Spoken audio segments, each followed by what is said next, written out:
இந்த கத்திரிக்காய் காரக்குழம்பு செய்யறதுக்கு முதல்ல நல்லெண்ணெய் வந்து நல்லா கொஞ்சம் ஜாஸ்தியாக ஊற்றிடலாம். கடுகு, சீரகம், வெந்தயம் மூணையும் 1/2 ஸ்பூன் இருக்கிற மாதிரி போட்டுடலாம். கடுகு வெடிச்சப்புறம் சிகப்பு மிளகாய் ஒன்றே பிச்சு போட்டிருக்கேன். ஆஸ் யூஷுவல் கருவேப்பிலை இதை போட்டுடலாம்.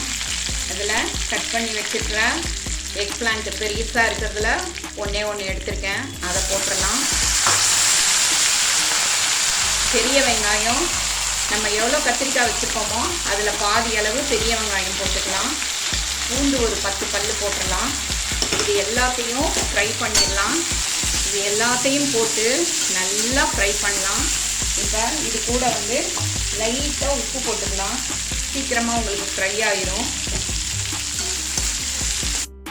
கத்திரிக்காய், பூண்டு, வெங்காயம் எல்லாம் ரொம்ப ஃபஸ்ட் கிளாஸாக ஃப்ரை ஆயிடுச்சு.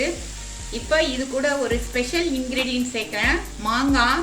இந்த மாங்காய் ஒரு 4 பீஸ் இருக்கிற மாதிரி போட்டுக்கலாம். நார்மலாக வந்து புளிக்குழம்புல தக்காளி போட்டு பண்ணுவோம். இது வந்து நான் டிஃப்ரெண்ட்டாக இருக்கட்டும் சொல்லிட்டு மாங்காய் போட்டிருக்கேன். இந்த மாங்காயும் போட்டு இப்போ கொஞ்சம் நல்லா ஃப்ரை பண்ணலாம். மாங்காய் போடுறப்பவே நம்ம இதுக்கு தேவையான எல்லா மசாலாவையும் போட்டுடலாம். காரக்குழம்பு பொடி 1/2 ஸ்பூன் போட்டுடுறேன். மஞ்சத்தூள் போட்டிருக்கேன்.